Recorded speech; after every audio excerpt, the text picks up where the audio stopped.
بسم الله الرحمن الرحيم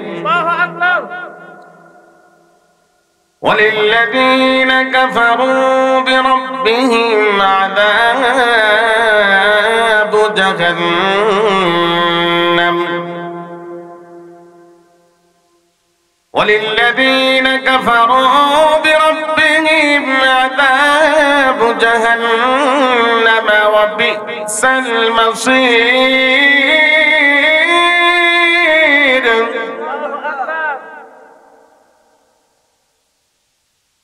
وللذين كفروا بربهم عذاب جهنم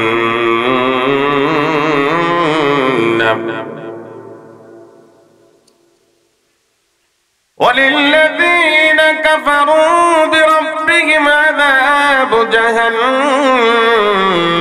وبئس المصير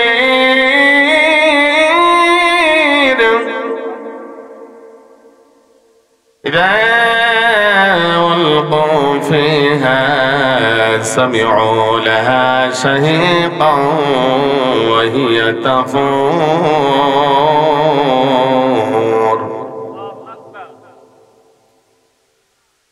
كلما ألقي فيها فوج سألهم خزنتها ألم يأتكم نذير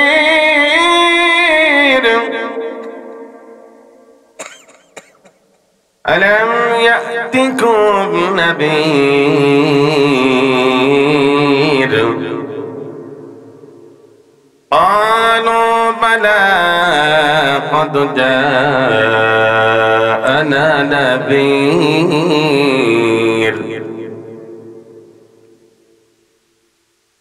فكذبنا وقلنا ما نزل الله من شيء إن أنتم إلا في ضلال كبير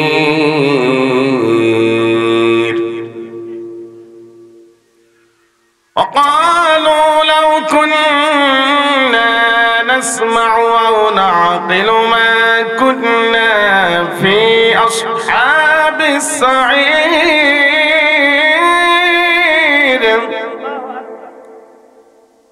وقالوا لو كنا نسمع أو نعقل ما كنا في أصحاب السعير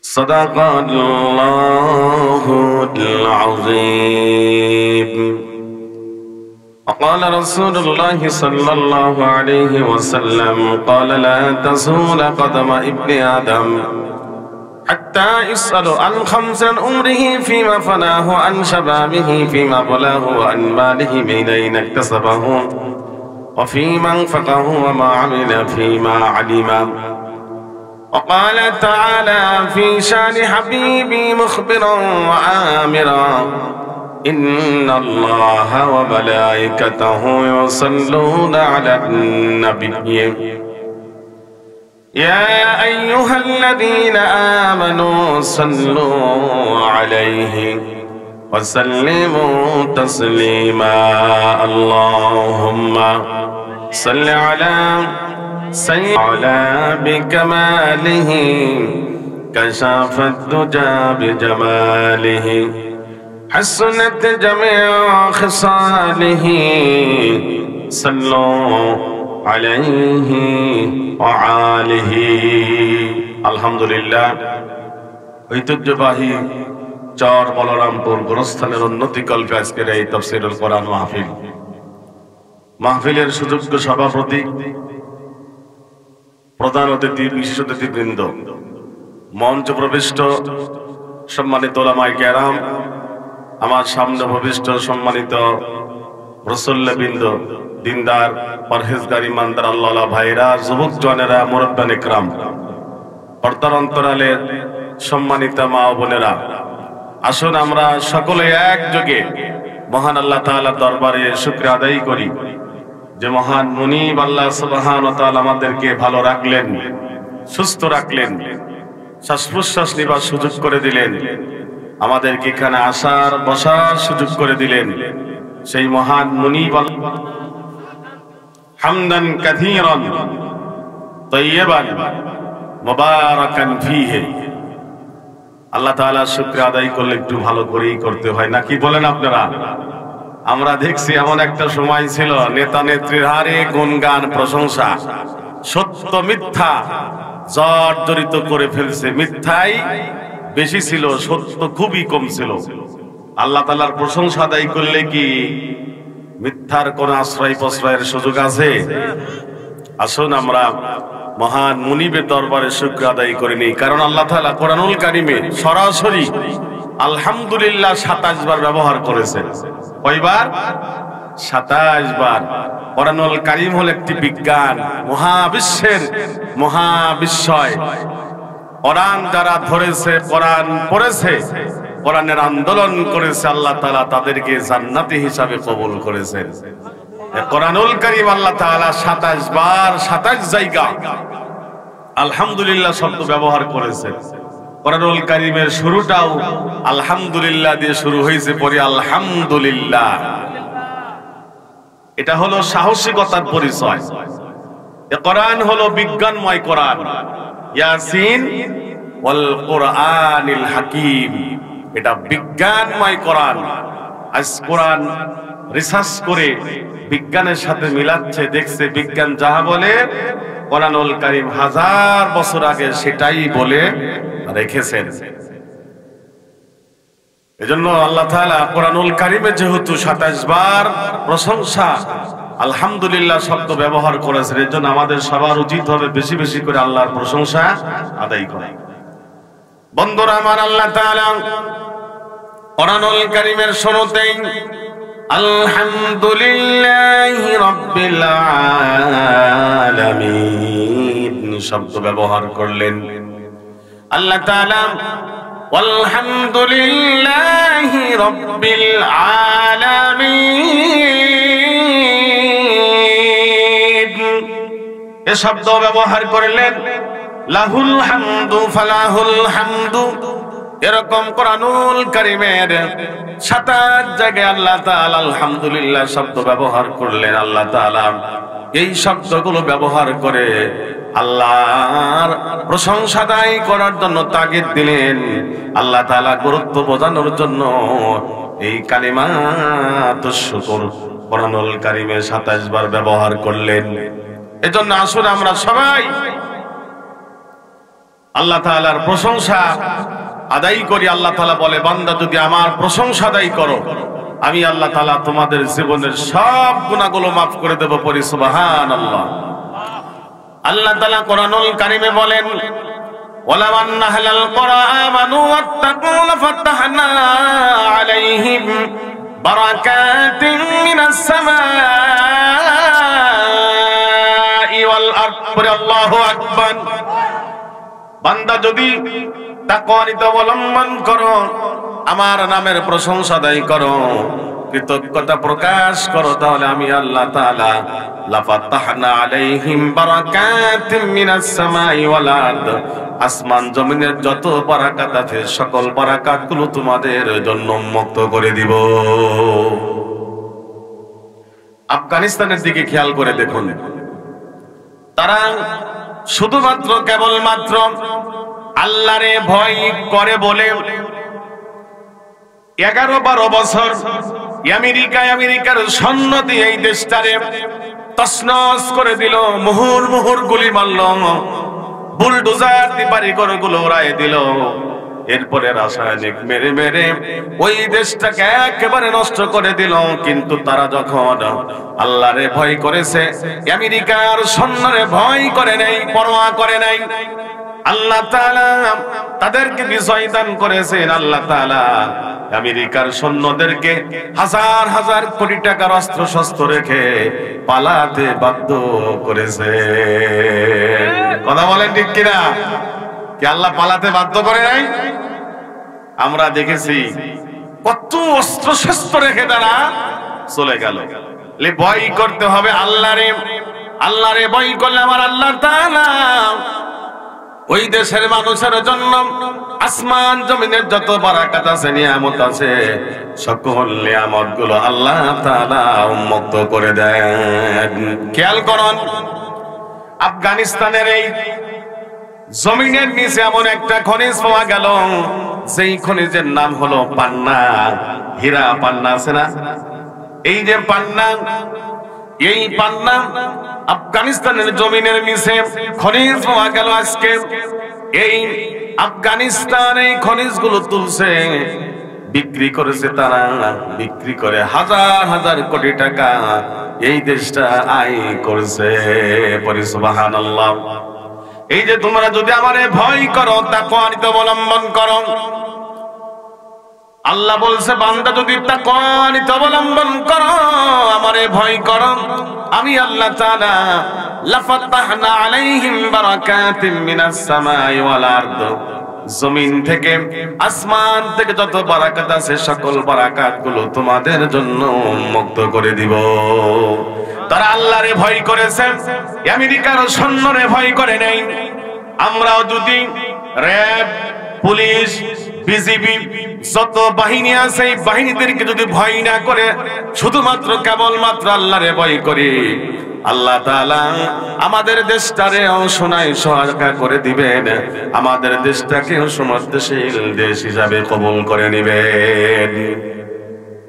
বৈষম্য বিরোধী ছাত্র আন্দোলন এটা দেখিয়ে দিয়েছেন যে ভয় করতে হয় আল্লাহর, কোন মানুষে ভয় করার কোন সুযোগ নাই। এই আমেরিকার সৈন্যরা আফগানিস্তান ভয় করে নাই, আমার আল্লাহ তাআলা অবশেষে আমেরিকার সৈন্যদেরকে পালাতে বাধ্য করেছে। বৈষম্য বিরোধী ছাত্র আন্দোলন, এই ছাত্ররা যখন আল্লাহরে ভয় করেছে, কোন মানুষে ভয় না করেছে, আমার আল্লাহ তাআলা ছাত্রদের মাধ্যমে বাংলাদেশকে আবার বিজয় দান করেছেন। কথা বলেন ঠিক কিনা? একজন লোক দেখলাম স্বরাষ্ট্রমন্ত্রীকে দেখাচ্ছে, স্যার যেটারেই মারি সেটা মরে, আর একটাও মরে না, নরে না, সরে না। আমাদের এই এলাকায় বিল আছে, বিল এলাকা, বিলের মধ্যে বাউত নামে, বাউত তো বোঝেন আপনারা, পল নিয়ে জাল নিয়ে মানুষ একযোগে বের হয়। আমি যখন ছোট ওই সময় আমি একটা জাল নিয়ে গেলাম, যারা ওই বিলটা খাইতো তারা এই পাশ থেকে বলছে, 4-5 জন লোক দেখলাম, একনালা দোনালা বন্দুক ওদের কাঁধে, ওরা বলছে খবরদার নামবি না, যদি নামি এই যে গুলি করে দিব। মানুষ একযোগে সবাই নামলো, নামার পরে ওই পাশ থেকে মাত্র 2টা গুলি করলো। আমার মনে আছে একজনের উরুর মধ্যে লাগলো, আর একজনের কোথায় লাগলো মানুষ সেটা দেখতে গেল না। হাজার হাজার মানুষ উঠে এই দৌড় আর সেই দৌড়।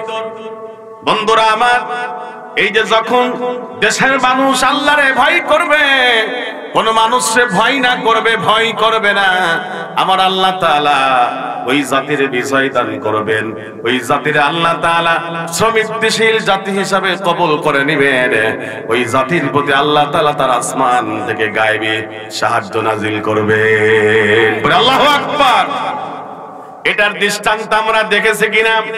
আমার ওই দিনের ইতিহাস মনে পড়ে, বদরের ময়দানের কথা। আল্লাহ তাআলা বদরের ময়দানে সাহায্য নাযিল করেছিলেন। আল্লাহ রাসূল সাল্লাল্লাহু আলাইহি ওয়াসাল্লাম বলেন, আল্লাহ তাআলা বদরের ময়দানে আসমান থেকে সাদা বাহিনী নাযিল করেছিলেন। এইজন্য আল্লাহ তাআলা কোরআনুল কারীমে বলেন, ফালাম তাকতুলুহুম ওয়ালাকিন্নাল্লাহা কাতালাহুম ওয়ামা রামাইতা ইয রামাইতা ওয়ালাকিন্নাল্লাহা রামা। পড়ে আল্লাহু আকবার। আবারও পড়ে আল্লাহু আকবার। হে রাসূল, আপনি হত্যা করেছেন, ফালাম তাকতুলুহুম ওয়ালাকিন্নাল্লাহা কাতালাহুম। হে রাসূল, আপনি হত্যা করেছেন নাকি আপনার আল্লাহ হত্যা করেছে? বদরের যুদ্ধে, বদরের ময়দানে মুসলমানরা মাত্র 313 জন, আর কুফাররা হলো 1000 প্লাস। মুসলমানদের তেমন কোন অস্ত্র শস্ত্র নাই, ঘোড়া নাই, সামান্য 2টা ঘোড়া, অস্ত্র শস্ত্র খুবই কম। কিন্তু যখন বদরের ময়দানে গেল, আল্লাহরে ভয় করলো, আল্লাহর সাহায্য কামনা করলো, হাজার হাজার সৈন্যরে ভয় করলো না। সাহাবায়ে কেরাম বলে, ইয়া রাসূলুল্লাহ, ইয়া হাবিবাল্লাহ, একজন কাফেরকে হত্যা করার জন্য আমি তাড়া করলাম, কিন্তু আমি তার কাছে পৌঁছানোর আগেই দেখলাম তার হাতটা কেটে একদিকে ছিটকে পড়ে, পাটা কেটে আরেক দিকে ছিটকে পড়ে, শরীর থেকে কল্লাটা কেটে আরেক দিকে লাফানাফি নাফানাফি করে। আল্লাহ রাসূল সাল্লাল্লাহু আলাইহি ওয়াসাল্লাম বলেন, আমার সাহাবীরা শুনে রাখো, আমার আল্লাহ তাআলা আসমান থেকে সাদা বাহিনী প্রেরণ করেছিলেন, নাজিল করেছিলেন। ফালাম তাকতুলুহুম ওয়ালাকিন্নাল্লাহা কাতালাকুম। হে রাসূল, হত্যা আপনি করেছিলেন নাকি আপনার আল্লাহ করেছিল? বন্ধুরা আমার, খেয়াল করে দেখুন, বাংলাদেশে এরকম একটা ঘটনা ঘটে গেছে। দেখা গেছে আমার আল্লাহ তাআলা সরাসরি বিজয় দান না করলে, সরাসরি সাহায্য না করলে সামান্য কয়েকজন ছাত্রের পক্ষে এটা করা সম্ভব ছিল না। একজন সাহাবী বলে, ইয়া রাসূলুল্লাহ, আমি আরেকজনকে হত্যা করার জন্য জাহান্নামে পাঠিয়ে দেওয়ার জন্য আমি তাড়া করলাম, কিন্তু আমি দেখতে পেলাম আমি পৌঁছানোর আগে অস্ত্রের ঝনঝনানি শব্দ হচ্ছে, একটা অস্ত্রের সাথে আরেকটা অস্ত্র লাগে একটা ঝনঝনানি শব্দ হয়। ইয়া রাসূলুল্লাহ, ইয়া হাবিবাল্লাহ, আমি দেখতে পেলাম অস্ত্রের ঝনঝনানি শব্দ হচ্ছে। আল্লাহ রাসূল বললেন, আমার সাহাবী শুনে রাখো, আমার আল্লাহ তাআলা আসমান থেকে সাদা বাহিনী প্রেরণ করেছিলেন, সেই সাদা বাহিনী তোমাদেরকে সাহায্য করেছিলেন। আবু জেহেল দাপট ছিল খুব, বিশ্ব নবীরে, মায়ান নবী, দয়ান নবী, রহমাতুন নবী, করুণার নবীকে কতভাবে কষ্ট দিয়েছে। বদরের ময়দানে বিশাল একটা অশ্বারোহী ঘোড়ার উপর বুক ফুলিয়ে বসে আছে, সে দৃশ্যগুলো দেখছে। হঠাৎ করে 2জন শিশু বালক আবু জেহেলকে ঘিরে ধরল। আবু জেহেলকে ঘিরে ধরল, ঘিরে ধরার পরে মাস এমন ধরে একটা কোপ মারল তার পায়ের ওপর, পা একেবারে আলাদা হয়ে দূরে গিয়ে ছিটকে পড়ে গেল। এরপরে মুআব্বাজও পিছন থেকে আবু জেহেলকে আঘাত করা শুরু করে দিল। এই যে মাছ যে আঘাত করলো, মাদের পিছনে ছিল আবু জেহেলের ছেলে ইকরামা। ইকরামা মেরে দিল হলো মাদের এই হাতে, ডান হাতের মধ্যে। মেরে দেওয়ার সাথে সাথে হাতটা একেবারে ঝুলে চামড়ার সাথে ঝুলতেছিল। মাছ রাদিয়াল্লাহু তাআলা 1 সেন্টি মেরে আল্লাহু আকবার বলে চিৎকার করে পাট দিয়ে একেবারে খুব শক্তি দিয়ে টান দিল, হাতটা ছিঁড়ে পড়ে গেল। বাম হাতে অস্ত্র নিয়ে আবু জেহেলকে এমন ভাবে আঘাত করল, আবু জেহেল ঘোড়া থেকে নিচে পড়ে গেল। খেয়াল করে দেখবেন, মানুষ যখন মরণ কাছে আসে যায়, মানুষ মরে যাবে যাবে বাপ, এ সময় মানুষের নাক দিয়ে মুখ দিয়ে এক জাতীয় সাদা জিনিস বের হয়, গোংরানি শুরু হয়ে যায়। এই অবস্থায় আবু জেহেল পড়ে গেছে। হযরত আব্দুল্লাহ ইবনে মাসউদ রাদিয়াল্লাহু তাআলা তিনি বদরের ময়দানে দৌড়ায় গেলেন, দেখলেন আবু জেহেল পড়ে আছে। আবু জেহেলের বুকের উপরে এরকম করে পাড়া মারল। বলতেছে যে আহা, যদি এই ছাগলের রাখাল আমার বুকের উপর পা না তুলে দিত তাহলে কতই না ভালো হতো। আব্দুল্লাহ ইবনে মাসউদ রাদিয়াল্লাহু তাআলা তিনি ছাগল ছড়াতেন, এই জন্য আবু জেহেল বলল, আহা, যদি এই ছাগলের রাখাল আমার বুকের উপর পা তুলে না দিত তাহলে কতই না ভালো হতো।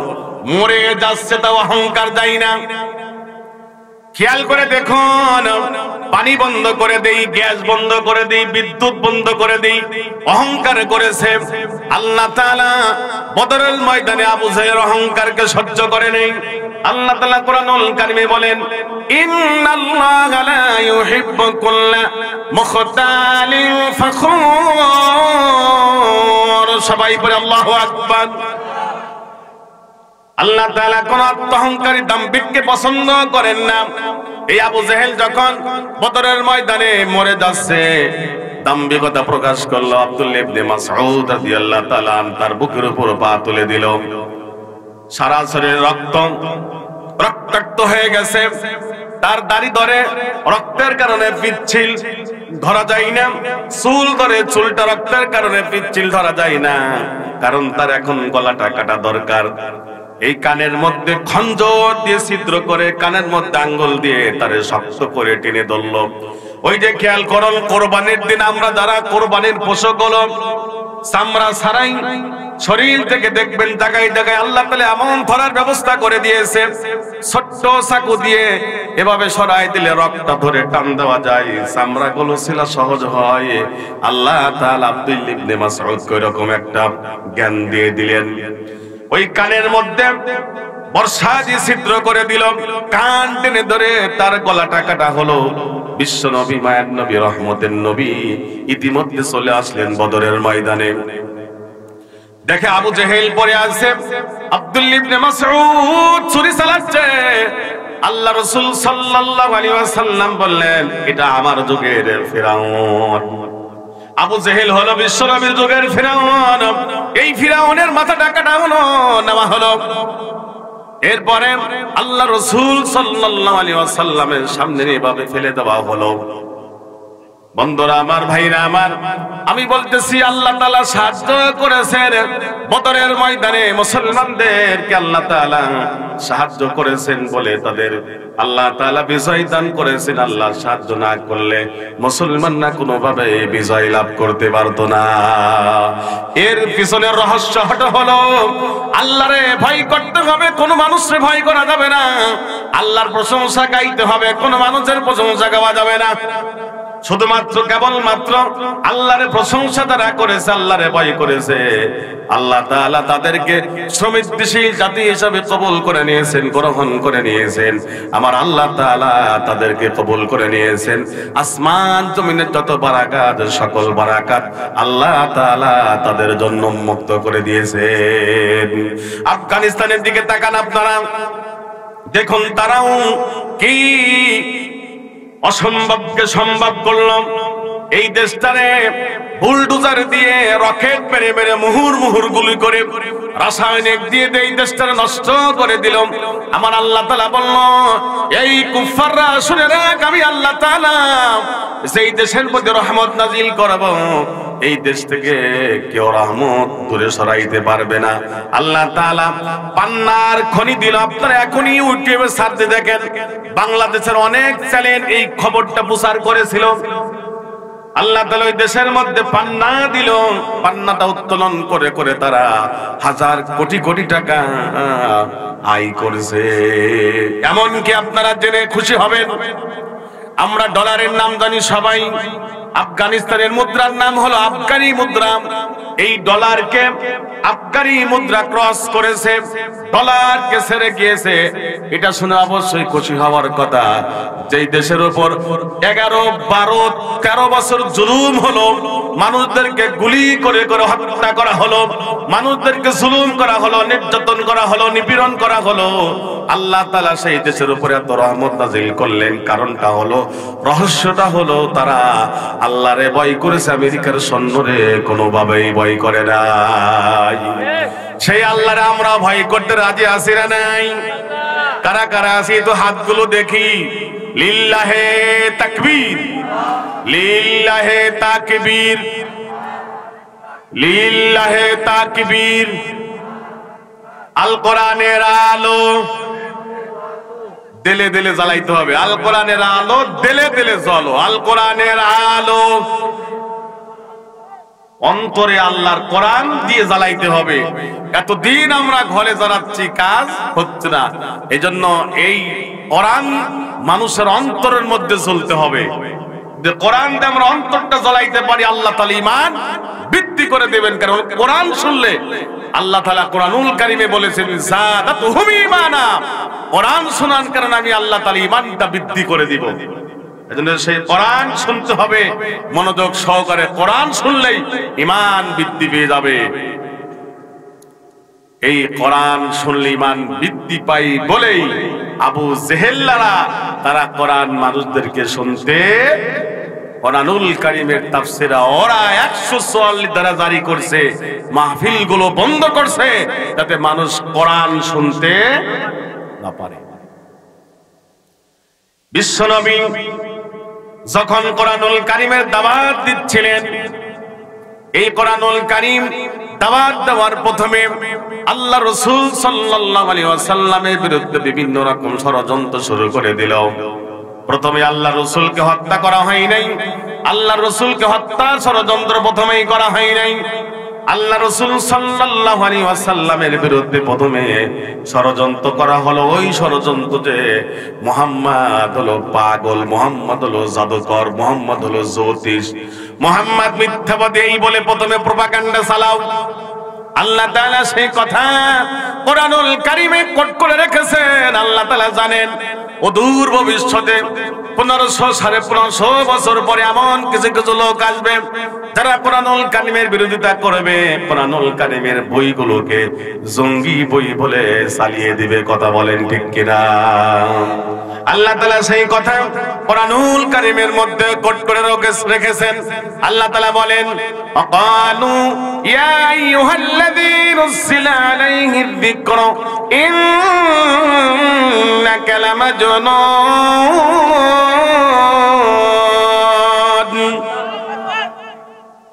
এই কোরআন যখন বিশ্বনবী মানুষের কাছে পৌঁছানো শুরু করলাম, ইয়া আইয়ুহাল্লাযী নুযিলা আলাইহি যিকর, এই কোরআন আল্লাহ তাআলা নাযিল করলেন, নাযিলকৃত কোরআন মানুষের কাছে শোনানো শুরু করলেন। তখন মক্কার কুফাররা বলল, ইন্নাকা লামাজনুন, নিশ্চয় যার উপর কোরআন নাযিল হয়েছে, এই জিকির নাযিল হয়েছে, ওই ব্যক্তি হলো মাজনুন, পাগল। আল্লাহ রাসূল কি পাগল ছিল? কখনো পাগল ছিল?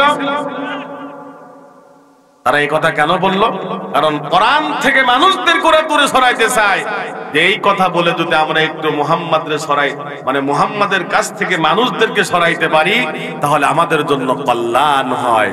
ইন্নাকা লামাজনুন, এখানে জিকির বলা হয়েছে, ইয়া আইয়ুহাল্লাযী নুযিলা আলাইহি যিকর, জিকির মানে কোরআন। কোরআনুল কারীমের অনেক নাম আছে, মূলত 4টি নাম আছে, প্রধানত 4টি নাম: আল কোরআন, আল ফুরকান, আত-তানজিল, আয-যিকর। আবারও বলি, আল কোরআন, আল ফুরকান, আত-তানজিল, আয-যিকর। এই যে জিকির মানে হলো কোরআন। দেখবেন কিছু কিছু কোরআনের এই উপরে লেখা থাকে, ইন্না নাহনু নাযালনা যিকরা ওয়া ইন্না লাহু লাহাফিজুন।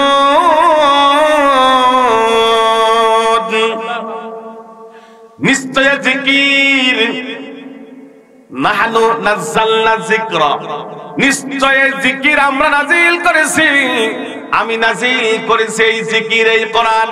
এখানে জিকির মানে কোরআন। আল্লাহ তাআলা বললেন এই কোরআন নাযিল করেছে আমি, আর এই সংরক্ষণের দায়িত্ব আমি আল্লাহ তাআলা আমার কুদরতি হাতে রেখেছি। তার মানে জিকির মানে কোরআন। ওই মক্কার মুশরিকরা, কুফাররা, ওরা বলল এই জিকির যার উপর নাযিল হয়েছে সেই ব্যক্তি হলো মাজনুন, সেই ব্যক্তি হলো পাগল।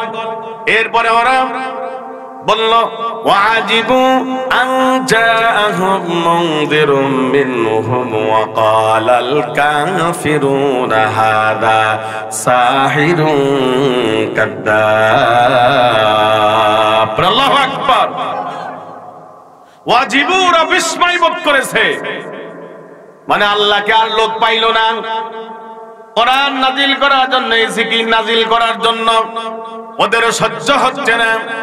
দেখবেন যখন নারায়ে তাকবীর, আল্লাহু আকবারের ধ্বনি হয়, স্লোগান হয়, এক জাতীয় মুশরিকরা, কুফাররা, ওরা সহ্য করতে পারে না। ওরা কেন নারায়ে তাকবীর, আল্লাহু আকবারের ধ্বনি দিবে? নাস্তিক, মুরতাদরা, আমরা এগুলো সহ্য করতে পারে না। ঠিক আবু জেহেলরা বিশ্ব নবীর উপর কোরআন নাযিল হলো, এটা মানুষের কাছে পৌঁছায় দেওয়ার জন্য ওরা সহ্য করছে না। ওয়াজিবু, এটা আমরা বলি না আজীব ব্যাপার। ওয়াজিবু মানে বিস্ময় বোধ, আশ্চর্য। ওরা আশ্চর্য বোধ করছে, আল্লাহকে আর কোন লোক পাইল না। কোরআনুল কারীমের কথা বলা শুরু করে দিল।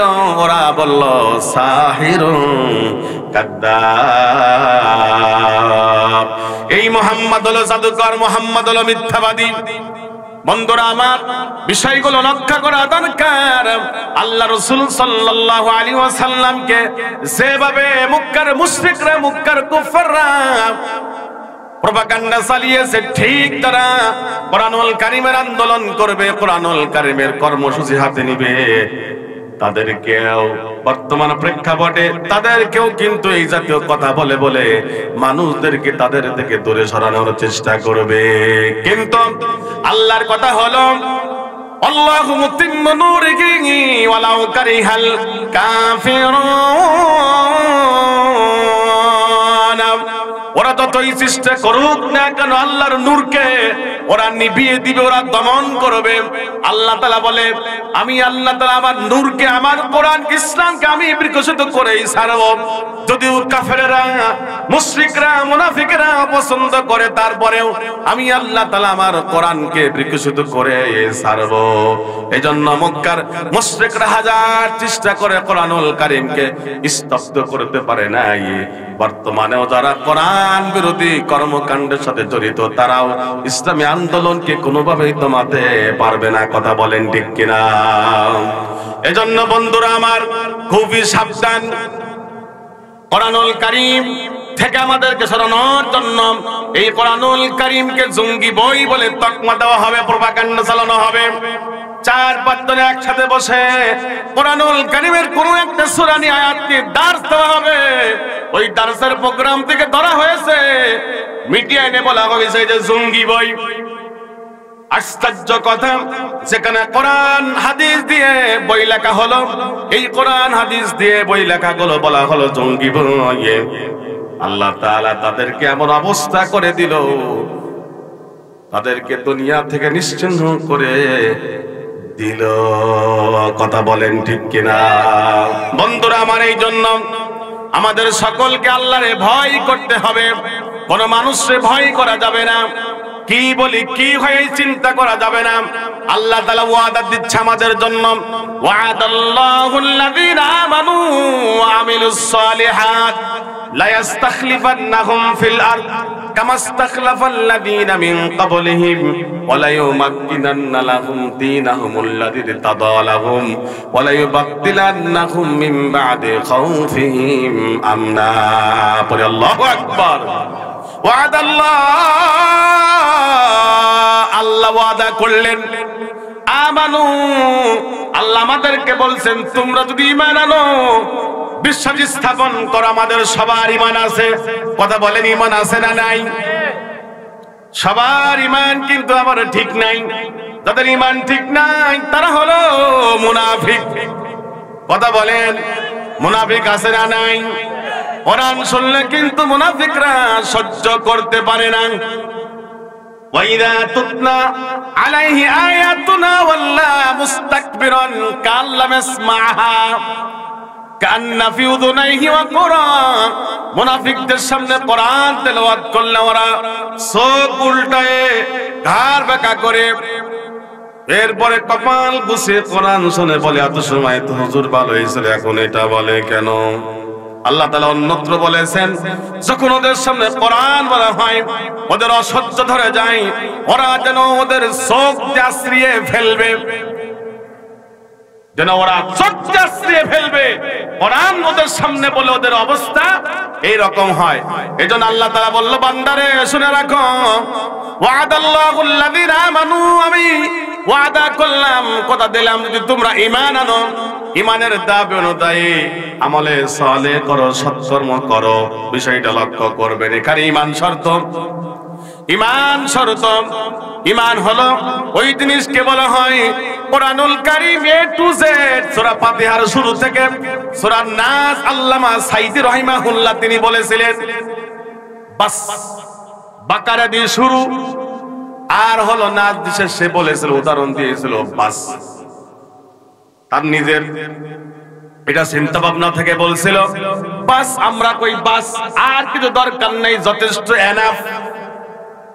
এই যে বাস এ টু জেড সাথে সব আয়াতের প্রতি ঈমান আনা দরকার আছে না নাই? যদি দুইটা হরফের উপর আমার ঈমান না আনি, আমরা কি সম্পূর্ণ ঈমানদার? আমি একটু উদাহরণ দিয়ে আপনারা বুঝতে পারবেন।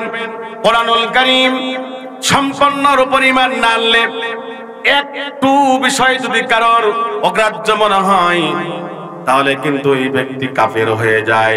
আপনারা কি সবাই কাদিয়ানির নাম জানেন? এই সম্প্রদায়ের কথা তো শুনেছেন। কাদিয়ানিদের এই কোরআন, আমাদের সেই কোরআন, কাদিয়ানিদেরও সেই কোরআন। আমাদের যেমন মসজিদ, কাদিয়ানিদেরও তেমন মসজিদ। আমাদের হুজুর করে দেখতে যেমন দেখা যায়, কাদিয়ানিদের হুজুরদের দেখতে তেমনই দেখা যায়। আমরা 5 ওয়াক্ত নামাজ পড়ি, ওরা 5 ওয়াক্ত নামাজ পড়ে। আমরা 5 বার আজান দিই, ওরাও 5 বার আজান দেয়। কিন্তু আজানের মধ্যে একটা বাড়তি বিষয় বলে, আশহাদু আন্না মুহাম্মাদান আলিউল্লাহ, এই কথাটা বেশি বলে। আপনারা জেনে নেবেন, আশহাদু আন্না মুহাম্মাদান আলিউল্লাহ, ওরা হযরত আলী রাদিয়াল্লাহু তাআলা আনহুকে প্রাধান্য দেয়। এরপরে ওরা মুহাম্মদ রাসূলুল্লাহ সাল্লাল্লাহু আলাইহি ওয়াসাল্লামকে রাসূল মানে, বিশ্ব নবী মানে, ভালো মানুষ মানে, নেতা মানে। কিন্তু একটি জায়গায় সামান্য একটু সমস্যা, সেটা হলো আল্লাহ রাব্বুল আলামিন কোরআনুল কারীমে বলেছেন, মা কানা মুহাম্মাদুন আবা হাদিম মির রিজালিকুম ওয়ালাকিন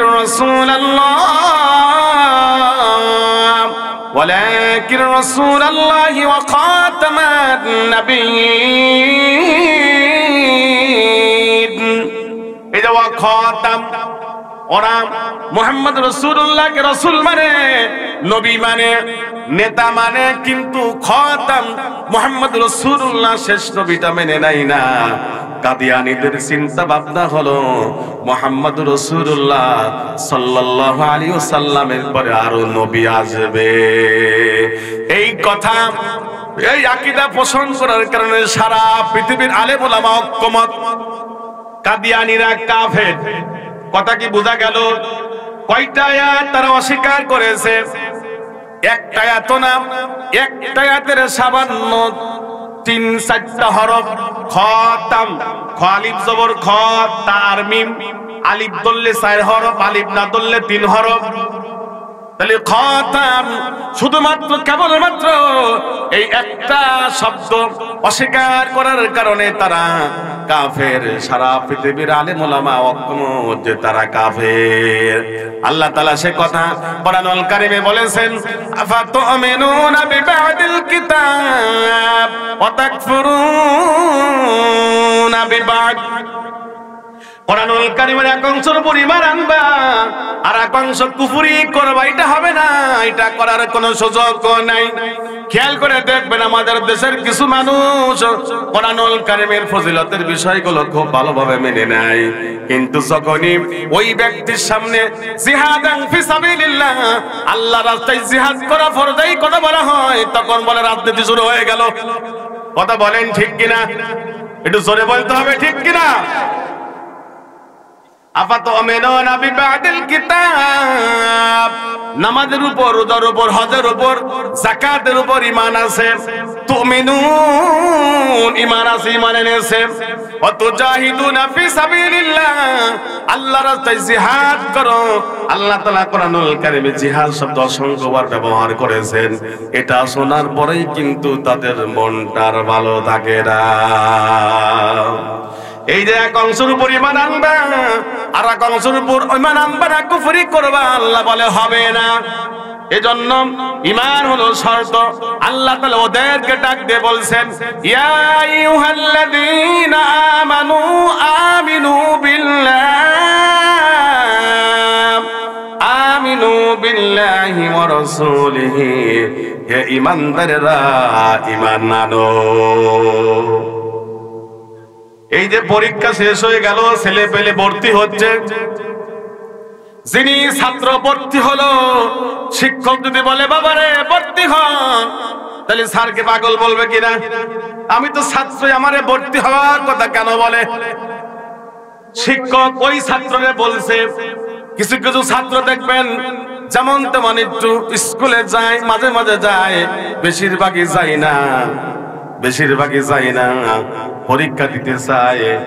তখন শিক্ষকের সাথে দেখা হলে বাবারে ছাত্রের মতো ছাত্র আবার নতুন করে ভর্তি হয়। কয়টারে ছাত্র বলে না, এটা ছাত্র হতে পারে না। আল্লাহ তাআলা ওদেরকেই বোঝাচ্ছে, নামাজ মানো, রোজা মানো, হজ মানো, যাকাত মানো, জিহাদ মানো না। আমিনু বিল্লাহ ওয়া রাসূলিহি, এই ইমানদাররা ঈমান আনো। কিছু বিষয়ের উপর ঈমান আছে, নতুন করে তোমরা ঈমান আনো।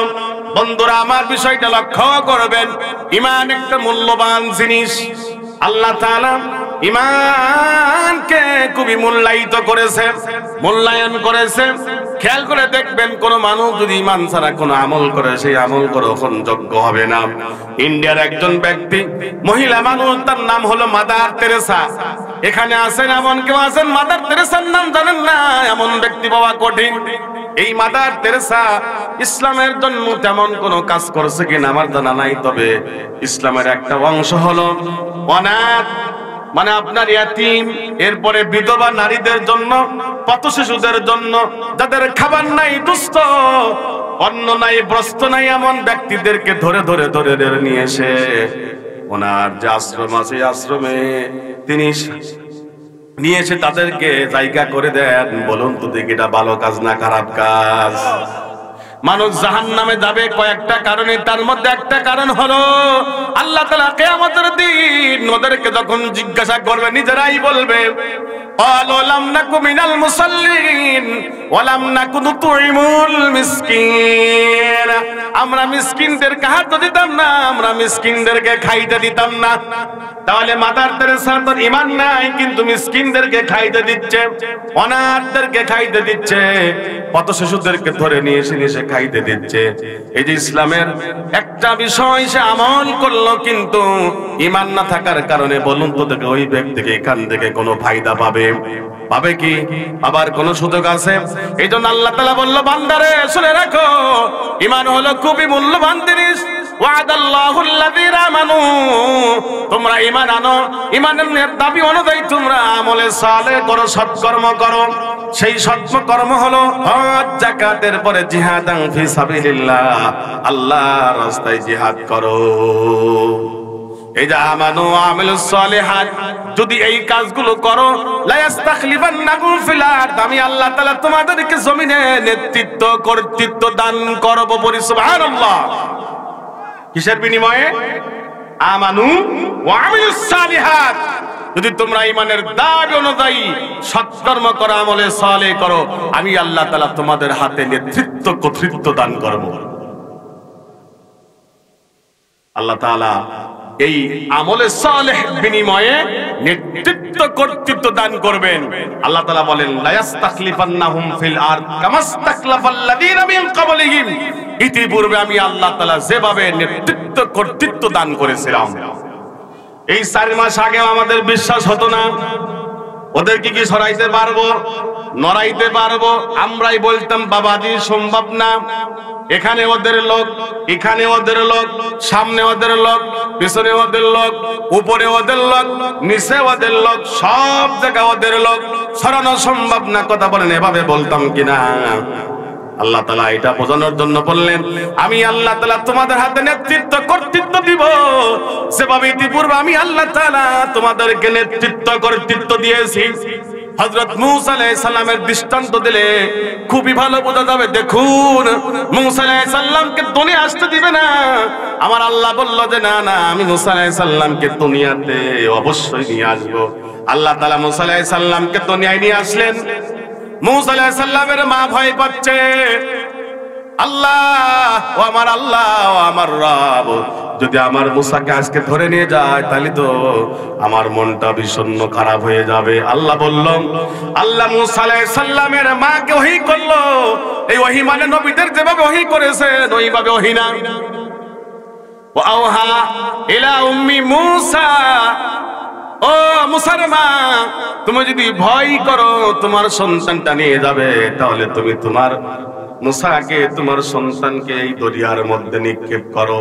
আন আরদিহি ওয়ালা তাখাফি ওয়ালা তাহজানি ইন্না রাদ্দুহু ইলাইক, ওখানে সমুদ্রের মধ্যে নিক্ষেপ করো, ছুঁড়ে মারো, আমি আল্লাহ তাআলা রাদ্দুহু ইলাইক, আবার এই দিক দিয়ে ঘুরে ঘুরে ঘুরে ঘুরে তোমার কাছে তোমার সন্তান পৌঁছায় দেব।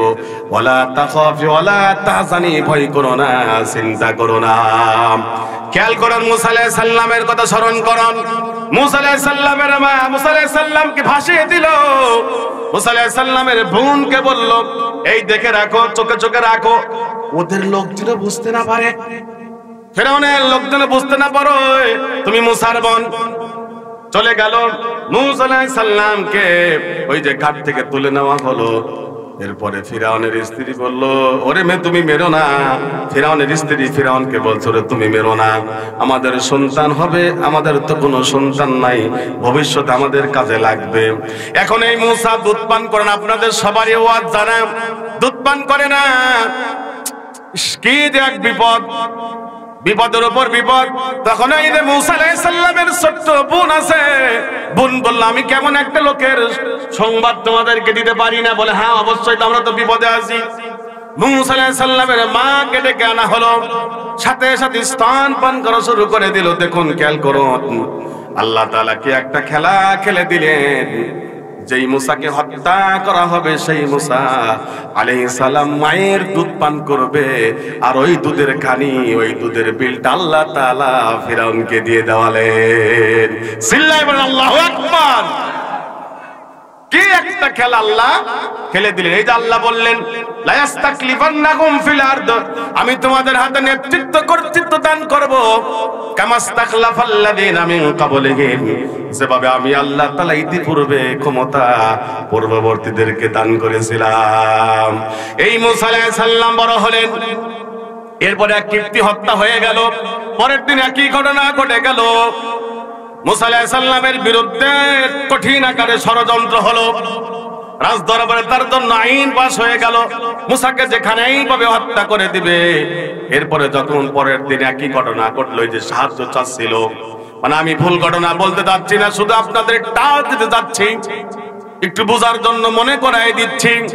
এরপরে মুসা আলাইহিস সালাম যখন সাহায্য করতে যাচ্ছিল, তখন 3 নাম্বার একজন ব্যক্তি দৌড়ে এসে বলল, মুসা, আমি তো তোমার হিতাকাঙ্ক্ষী, আমি তোমারে ভালোবাসি, আমি তো ফিরআউনের রাজ দরবারে চাকরি করি, তোমার বিরুদ্ধে ষড়যন্ত্র হয়েছে, মুসা তাড়াতাড়ি পালাও। মুসা আলাইহিস সালাম দেশ থেকে বের হলেন। বের হওয়ার পরে দোয়া পড়লেন। এরপরে আরো অনেক দূর সরে গেলেন। তিনি পরিশ্রান্ত ক্লান্ত হয়ে গেলেন। একটা গাছের নিচে তিনি বসে গেলেন। বসে যাওয়ার পরে তিনি দেখলেন, ওই যে ছাগলগুলোরে মানুষ পানি পান করাচ্ছে, কিন্তু 2 জন মেয়ে তাদের ছাগলগুলোকে, দুম্বাগুলোকে পানি পান করাইতে পারছে না। তখন মুসা আলাইহিস সালাম এটা সহ্য করতে পারলেন না। মানে ওখানে অবৈধ হচ্ছে, শক্তি প্রয়োগ করা হচ্ছে, অন্যায় করা হচ্ছে, মুসা আলাইহিস সালাম সেটা সহ্য করতে পারে নাই। 2 রকম বর্ণনা এসেছে যে মুসা আলাইহিস সালাম ভিড় ঠেলে তাদের ছাগলগুলোকে, দুম্বাগুলোকে পানি পান করাই দিল। আর একটা বর্ণনা এইরকম যে সবাই যখন তাদের পশুগুলোকে পানি পান করাই নিয়ে চলে গেল, পরে ওই কূপের উপর বিশাল একটা ঢাকনিতে ঢেকে দেওয়া হতো, যেটা 10, 12, 14, 15 জন ছাড়া তুলতে পারতো না। মুসা আলাইহিস সালাম একাই সেটা সরায়ে পানি পান করাই দিল। এরপরে তিনি পানি পান করাই দেওয়ার পরে এখানে বসে পড়ল। আবার আল্লাহর কাছে দোয়া করেন, আল্লাহ আমি তো ফকির, তুমি আমারে যা দিবা সেটার আশায় আছি, আল্লাহ আমার তো পেটে অনেক ক্ষুধা। এই 2 বোন চলে গেল বাড়িতে, তার পিতার কাছে গল্প করলো। পিতা বলল, যাও তাড়াতাড়ি ওই লোকটাকে ডেকে নিয়ে আসো। এভাবে অনেক দিন চলে গেল। 8-10 বছর চুক্তি হলো, আমি আমার 2 কন্যার 1 কন্যারে তোমার সাথে বিয়ে দেব। মুসা আলাইহিস সালামকে আল্লাহ তাআলা এরপরে দীর্ঘদিন পরে নবুয়তের দায়িত্ব দিলেন। মুসা আলাইহিস সালামকে বললেন, মুসা, আমি আল্লাহ তাআলা তোমার নবুয়তের দায়িত্ব দিলাম, তোমার কাজ হলো এই যে ফিরআউনকে এখন দাওয়াত দেওয়া, ফিরআউনকে সহযোগী সদস্য পূরণ করানো লাগবে। এই সহযোগী সদস্য ফরম দিয়ে মুসা আলাইহিস সালামকে দিয়ে দিল, বলল যাও ফিরআউনের কাছ থেকে তুমি প্রমাণ করে নিয়ে আসবে। এখন মুসা আলাইহিস সালাম ভয় পেয়ে গেল, আমি একা একা পারবো না। ও আল্লাহ, আমার ভাই আপন মার পেটের বড় ভাই হলো হারুন, তাকেও তুমি নবী করো, আমারও সহযোগী করে তুমি পাঠাও। বন্ধুরা আমার, এই ঘটনা আপনাদের জানা।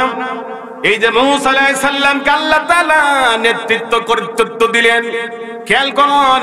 মুসা আলাইহিস সালাম যখন ফিরআউনের কাছে দাওয়াত নিয়ে গেলেন, নিয়ে যাওয়ার আগে তিনি বললেন, রব্বিশ ইশরাহ লি সাদরি ওয়া ইয়াসসির লি আমরি ওয়াহলুল উকদাতাম মিন লিসানি। এই যে সাদরি, আল্লাহ তুমি আমার বক্ষকে উন্মোচিত করে দাও, আমি তো ফিরআউনের দেখে ভয় পাই। এই সদস্য ফরম তো আমার মানুষের কাছে নিয়ে যাওয়া সম্ভব না, 5 আগস্টের আগে নিয়ে যাওয়া সম্ভব ছিল না। রব্বি ইশরাহ লি সাদরি, আল্লাহ তুমি আমার বক্ষটা উন্মোচিত করে দাও, আমার এখানে হিম্মত দাও, সাহস দাও, আমি যাতে সদস্য ফরমটা নিয়ে যেতে পারি, এই সদস্য ফরম নিয়ে যাইতে পারি। এই জন্য বললেন রব্বি ইশরাহ লি সাদরি ওয়া ইয়াসসির লি আমরি, আল্লাহ তুমি আমার কাজটাকে সহজ করো, আর তুমি আমার জবানটা সুন্দর শ্রুতি মধুর করে দাও। ওয়াহলুল উকদাতাম মিন লিসানি। মুসা আলাইহিস সালাম এই কথা বলে দাওয়াতে গেলেন। মুসা আলাইহিস সালামের বিরুদ্ধে ষড়যন্ত্র হয়ে গেল।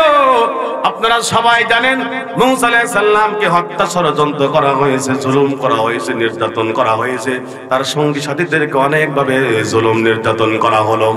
অবশেষে মুসা আলাইহিস সালাম হত্যা করার জন্য যখন তারা করল, মুসা আলাইহিস সালাম চলে গেল সমুদ্রের কিনারায়। এখনো মুসা আলাইহিস সালাম ভয় পাচ্ছে, 3 দিকে অভিযান শুরু হয়ে গেছে। আল্লাহ মুসা আলাইহিস সালাম যখন আল্লাহর কাছে সাহায্য চাইলেন, আমার আল্লাহ বললেন মুসা তুমি ভয় পেও না। আল্লাহ তাআলা মুসা আলাইহিস সালামকে হুকুম করলেন, হুকুম পালন করলেন। আল্লাহ তাআলা রাস্তা তৈরি করে দিলেন। মুসা আলাইহিস সালাম সঙ্গী সাথী নিয়ে চলে গেল।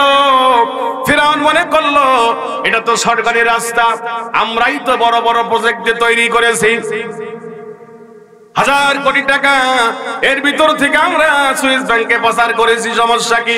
আমাদের কোন রাস্তা আমরাই চলে যাব ভিতর দিয়ে। যখন ভিতরে প্রবেশ করলো, আমার আল্লাহ তাআলা পানিকে হুকুম করলো, পানি রে একটু শায়েস্তা করো। খেয়াল আছে আপনাদের? ফিরআউন পানি খেয়ে একবার নিচের দিকে যায়, আবার উপরের দিকে ওঠে। এখন দেখে আমি যে বলেছিলাম আনা রব্বুকুমুল আলা, আমি তো বড় খোদা, বড় রব, আমার রব তো আর চলে না, আমার কথা তো আর চলে না। 45 মিনিট সময় দিলাম, 45 মিনিট সময় ছাড়া তো আমার আর কোনো গতি নাই। এখন ফিরআউন বলছে আলা আমানতু আন্নাহু লা ইলাহা ইল্লাল্লাযী আমানাত বিহি বানু ইসরাঈল। পরে আল্লাহু আকবার। এখন ফিরআউন বলছে আমি মানলাম, আল্লাহ তুমি ছাড়া কোনো রব নাই, তুমি ছাড়া কোনো মাবুদ নাই, উপাস্য নাই, আইনদাতা নাই, বিধানদাতা নাই। আল্লাহ আমি কিন্তু মানলাম। আল্লাহরে আবার নতুন করে ভালো করে বোঝাচ্ছে, আল্লাহ আমি তো মানলাম ওই আল্লাহর প্রতি, বনি ইসরাঈল যে আল্লাহর প্রতি মানে নিয়েছে, আমি আল্লাহর প্রতি মানলাম। এখন আমার আল্লাহ বলছে لقد عصيت قبل وكنت من المفسدين। এখন আল্লাহ বলে এখন আর সময় হবে না, সময় শেষ। সূরা নূহটা আপনারা পরে দেখবেন, আল্লাহ তাআলা কত চমৎকার করে বলেছেন, ইয়াগফির লাকুম মিন যুনুবিকুম ওয়া ইয়াখিরকুম ইলা আজালিন মুসাম্মা। আমি আল্লাহ তাআলা এই কাজ করলে তোমাদেরকে মাফ করে দেব, কিন্তু একটা লিমিটের মধ্যে থাকতে হবে, একটা সীমা আছে, সীমারেখা আছে। এই সীমারেখার মধ্যে থাকলে আমি আল্লাহ তাআলা তোমাদেরকে মাফ করব, কিন্তু যখন এই সীমারেখাটা তোমরা অতিক্রম করবে, আমি আল্লাহ তাআলা তোমাদের আর মাফ করব না। এই ফিরআউন সীমা অতিক্রম করেছে, বর্ডার ক্রস করেছে, এখন আর মাফ নাই। আল্লাহ তাআলা আল-আন এখন ফাকাদ আসাইতা ক্বাবলু ওয়া কুনতা মিনাল মুফসিদিন। এই ফিরআউন তুই তো মুসলমানদের বাড়ি ঘরগুলো জ্বালিয়ে দিয়েছিস, পুড়িয়ে দিয়েছিস, মোহর মোহর গলে করেছিস, হত্যা করে করেছিস, গুম করেছিস, আলেম ওলামাদেরকে রিমান্ডে নিয়েছিস মদাই ধরে দিয়ে, কিভাবে অপমান অপদস্থ করে নারী কেলেঙ্কারির অপবাদ দিয়েছিস, তহমত দিয়েছিস। আমি আল্লাহ তাআলা এই সকল কিছু করার কারণে তোর ঈমান গ্রহণ করব না। আল্লাহ তাআলা শেষের বাক্য ব্যবহার করলেন, কোরআনুল কারীমের ভাষায় বললেন, ফালিয়াউমা নুনাজ্জিকা বিবাদানিকা লিতাকুনা লিমান খালফাকা আয়া। এখানে কোরআনুল কারীমের আয়া শব্দ দ্বারা নিদর্শন বোঝানো হয়েছে। কোরআনুল কারীমের অনেক জায়গা আয়া মানে কোরআনুল কারীমের আয়াত। ফি কুল্লি উম্মাতির রাসূলা ওয়াল্লাযী বা'আসা ফিল উম্মিয়িনা রাসূলাম মিনহুম ইয়াতলু আলাইহিম আয়া। এখানে আয়া মানে কোরআনুল কারীমের আয়াত, আর এই আয়া মানে নিদর্শন। আল্লাহ বলল, শোন রে ফিরআউন, আমি আল্লাহ তাআলা তোরে নিদর্শন করে রাখবো। যারা পরবর্তী ফিরআউন হবে, সে পুরুষ হোক আর লেডি ফিরআউন হোক, আমি আল্লাহ তাআলা তোর জন্য তোকে নিদর্শন করে রাখতে চাই। কি করব? ফালিয়ামানুনাজ্জিকা বিবাদানিকা লিতাকুনা লিমান খালফাকা আয়া। তোর দেহ মাটিতে খাবে না, পানিতে বসবে না, মাছে খাবে না, শৃগাল কুকুর খাবে না, কোন কীট পতঙ্গ খাবে না। আমি আল্লাহ তাআলা রেখে দিব। রেখে দিবার পরে তোর উত্তোলন করা হবে, তোলা হবে, মিশরের পিরামিডে তোর জায়গা হবে। তোরে দেখে দেখে পৃথিবীতে যারা জুলুম বা জালিম তারা শিক্ষা নিবে। তাদেরকে আল্লাহ তাআলা লক্ষ্য করে বলল, কুল সিরু ফিল আরদ ফানজুরু কাইফা কানা আকিবাতুল মুকাজ্জিবিন। পরে আল্লাহু আকবার। আল্লাহ তাআলা বলল, তোমরা পৃথিবীটা পরিভ্রমণ করো, প্রদক্ষিণ করো, ঘোরো, সফর করো, দেখো। ফানজুরু, তোমরা দেখো, কাইফা কানা, কিভাবে আমি আল্লাহ তাআলা আকিবাতুল মুকাদ্দিবিন, মিথ্যারোপকারীদের সাথে আচরণ করেছি, ব্যবহার করেছি, তাদের কি দশা করেছি, একটু দেখে দেখে শিক্ষা নাও। বন্ধুরা আমার, দুঃখের বিষয় হলো জালিমরা কোন ইতিহাস থেকে শিক্ষা নেয় না। এজন্য তাদের মাঝে মাঝে তাদের এই অবস্থা হয়, পরিণত হয়ে যায়। এজন্য আল্লাহ তাআলার কোরআনুল কারীম এসেছে মানুষদেরকে শিক্ষা নেওয়ার জন্য, কোরআনুল কারীম এসেছে গবেষণা করার জন্য। আল্লাহ তাআলা বলেন, আফালা ইয়াতাদাব্বারুনাল কুরআন আম আলা কুলুবিন আকফালুহা। এই কোরআন কেন তোমরা পড়ো না, গবেষণা করো না? বুদ্ধি সম্পন্ন লোকেরা কেন গবেষণা করে না, চিন্তা ভাবনা করে না? আল্লাহ তাআলা আমাদেরকে লক্ষ্য করে বলছেন, আম আলা কুলুবিন আকফালুহা, নাকি তোমাদের অন্তর তালা দেওয়া, তালাবদ্ধ? এজন্য জালিমদের, জুলুমবাজদের অন্তরগুলো হয় তালাবদ্ধ। আমাদের কি অন্তরগুলো তালাবদ্ধ করলে চলবে? আমাদের এই জন্য আমি বললাম, আল কোরআনের আলো দেলে দেলে জ্বলো। এই অন্তর যেন আমাদের তালাবদ্ধ না হয়, আমরা যেন কোরআনগুলো পড়তে পারি, গবেষণা করতে পারি। আল্লাহ তাআলা কোরআন নাযিল করেছেন গবেষণা করার জন্য, চিন্তা ভাবনা করার জন্য। আসুন আমরা এই কোরআন পড়ি, কোরআন গবেষণা করে কোরআন থেকে শিক্ষা গ্রহণ করি। আমি সূরা মুলকের যে আয়াত পড়েছি, কিয়ামতের দিন এই জাতীয় মানুষেরা যখন বিপদে পড়ে যাবে, এই জাতীয় মানুষদেরকে প্রশ্ন করা হবে, এই তোমাদের কাছে কি কোনো সতর্ককারী গিয়েছিল না? তখন তারা বলবে, ক্বালু বালা, হ্যাঁ আমাদের কাছে সতর্ককারী এসেছিল। তোমাদের কাছে সতর্ককারী গেল, তারপরেও তোমরা আজকে জাহান্নামে কেন? জাহান্নামের ভয়ঙ্কর আযাব হবে। তাকাদু তামাইয়াজু মিনাল গায়জ, জাহান্নাম যেন ক্রোধে ফেটে পড়বে, এমন একটা অবস্থা হবে। সম্মানিত এলাকাবাসী, খেয়াল করুন, বিষয়টা লক্ষ্য করুন, কোরআনুল কারীম একটু খেয়াল করুন। জাহান্নামের এমন অবস্থা হবে, আশেপাশে ইটপাটার যখন আগুন দেয়, খেয়াল করবেন, বিশাল বিশাল এইরকম গাছগুলো দিয়ে দেয়, মুহূর্তের মধ্যে দেখি পুড়ে যায়। ছোট সময় তো ইটপাটার উপর বেড়াইছি, ঘোরাফেরা করেছি, দেখেছি কি অবস্থা, দাও দাও দাও দাও শব্দ হয়।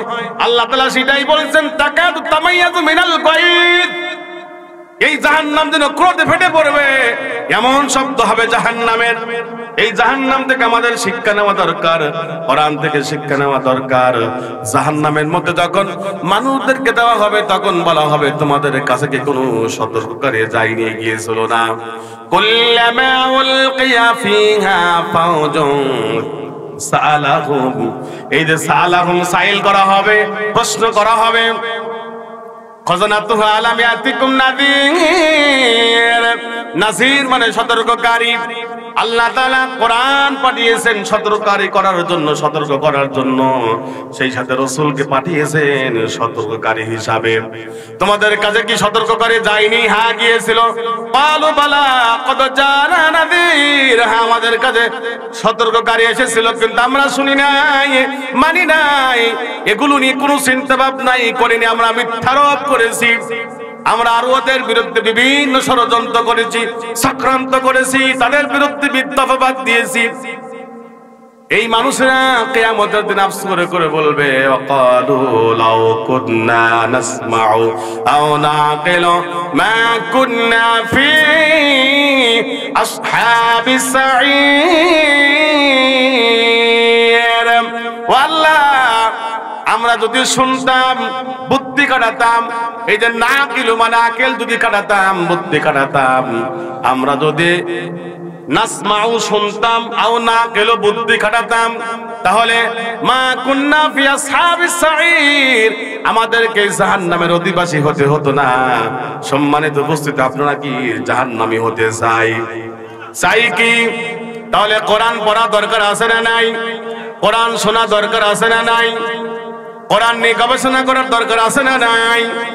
আছে তো। তাহলে আসুন দেখুন, এই জাহান্নাম থেকে বাঁচার জন্য আল্লাহ রাসূল সাল্লাল্লাহু আলাইহি ওয়াসাল্লাম কত চমৎকার হাদিস দিয়েছেন, দান করার কথা বলেছেন। আল্লাহ তাআলা বলেছেন, মুমিন তো তারা, ঈমানদার তো তারা যারা কি করে, ইনফিকানা বিস-সাররা ওয়াদ-দাররা, সচ্ছল এবং অসচ্ছল অবস্থায় দান করে যারা, মুমিন হলো তারা। আল্লাহ রাসূল বলেন, কিয়ামতের দিন আল্লাহ এবং প্রত্যেক বান্দা এরকম হয়ে যাবে, আল্লাহ তাআলা প্রত্যেক বান্দার সামনে দাঁড়িয়ে দাঁড়িয়ে তার জীবনের সব কিছু বলতে থাকবে।